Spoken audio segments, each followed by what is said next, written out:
నీ అవినీతి చిట్ట ఎక్కడ బయటపడుతుందని ఈరోజు ఏదో నేను చెప్పాను మా అధ్యక్షుల గారి గురించి ఏదో ఒక ఇబ్బందికరమైన పదం ఏదో సినిమాను ఉదాహరిస్తూ మరి మీ సినిమా ఏంది యమలీలో ఆలీలాగా రేవంత్ రెడ్డి యమలీలో ఆలీ ఉంటాడు అదేదో భవిష్యవాణి బుక్ దొరుకుతుంది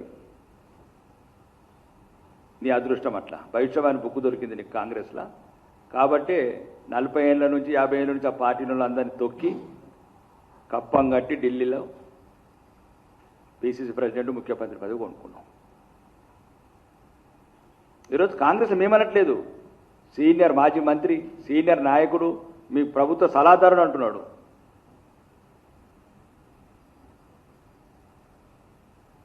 తెలంగాణ మహిళల పట్ల మీ ఆలోచన విధానం ఎట్లుందో చెప్తున్నారు. మీ పార్టీలో ఏం పెడితే పదవులు వస్తాయి మీ పార్టీలో.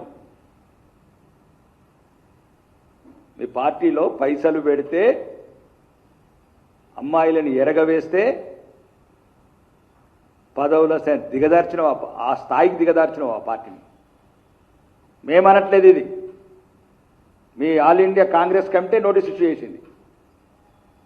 కాబట్టి మీ పార్టీని సరిదిద్దుకోండి. ఇట్లాంటి మళ్ళీ ఒకటి హైదరాబాద్ అంతా సెటిల్మెంట్ల భయమైపోయింది. నిన్ననే కోకాపేటలో గోడలు గులగొట్టిండ్రు మీ తమ్ముడు అండ చూసుకొని.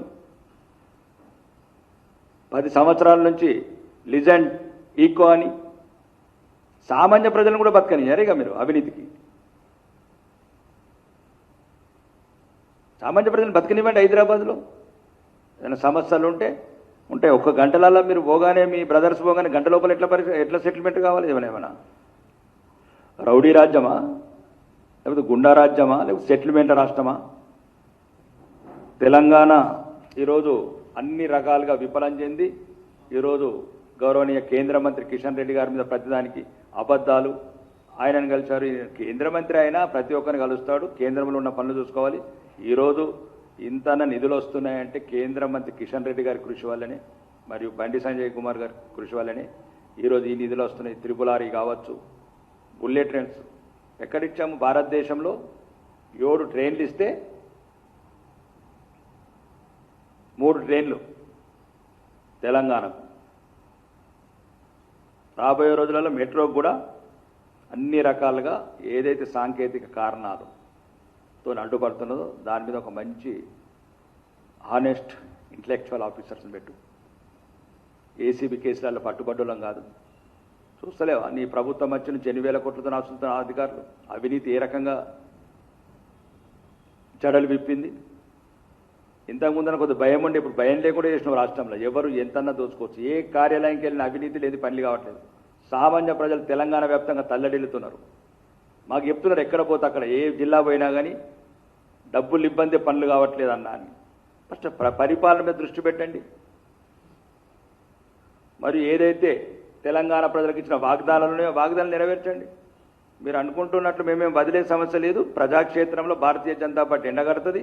మీరు ఏదేదైతే సోనియా గాంధీ గారు, ప్రియాంక గాంధీ గారు, రాహుల్ గాంధీ గారు వచ్చి తెలంగాణ ప్రజలకు బీసీ సబ్ప్లాన్లు, అంత్యోదయ స్కీములు,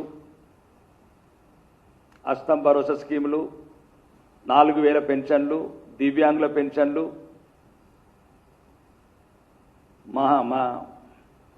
మహాలక్ష్మి కింద 2,500 మహిళలకు కళ్యాణ లక్ష్మి తులం బంగారం, నిరుద్యోగ యువతకు 2 లక్షల ఉద్యోగాలు, మండలంకి ఒక తెలంగాణ పబ్లిక్ స్కూలు. ఇవన్నీ మర్చిపోలేదు తెలంగాణ ప్రజలు. కాబట్టి కొద్దిగా భాష అదుపులో పెట్టుకో. ముఖ్యమంత్రిగా ఇప్పుడు మీరు ముఖ్యమంత్రిగా ప్రవర్తించండి. మొన్ననే మారినామనుకున్నాం. తొండలు విండలు అని మళ్ళీ మొదటికి వచ్చినావు బండ మాటలు మాట్లాడుతున్నావు. ఇట్లాంటి మాటలు మాట్లాడకు. అది నువ్వు అనుకుంటుండొచ్చు నీకు తెలివి ఉన్నదని. మేము కూడా మాట్లాడచ్చు ఇంతకన్నా అసహ్యకరమైన భాష. ఇప్పుడేదో మా చిన్నారెడ్డి ఉన్నాడు, ఏమన్నాడు ఇంతకుముందు ముఖ్యమంత్రి? తొండలు దూర కొడతాన్నాడు కదా. ఇట్లా మేము కూడా మాట్లాడచ్చు. ఇట్లా నువ్వు కూడా ఒక నిన్న విలేకరుని పెట్టుకుని శ్రీనివాసరెడ్డి ఏమన్నాడు అని అంటున్నావు చూడు. రేవంత్ రెడ్డి మేము కూడా మాట్లాడచ్చు. ఏమన్నాడు? కోమటిరెడ్డి రాజగోపాల్ రెడ్డి ఏమన్నాడు? మహేష్ అన్న, కోమటిరెడ్డి రాజగోపాల్ రెడ్డి ఏమన్నాడు? నేను పీసీసీ ప్రెసిడెంట్ ఓటుకు నోటు దొంగ అన్నాడు. ఈ భాష మంచిది కాదు రేవంత్ రెడ్డి. నేను అంటున్నావు కదా, నువ్వు రండ అన్నాడని అంటున్నావు కదా. మరి నిన్నేమన్నాడు కోమటిరెడ్డి రాజగోపాల్ రెడ్డి?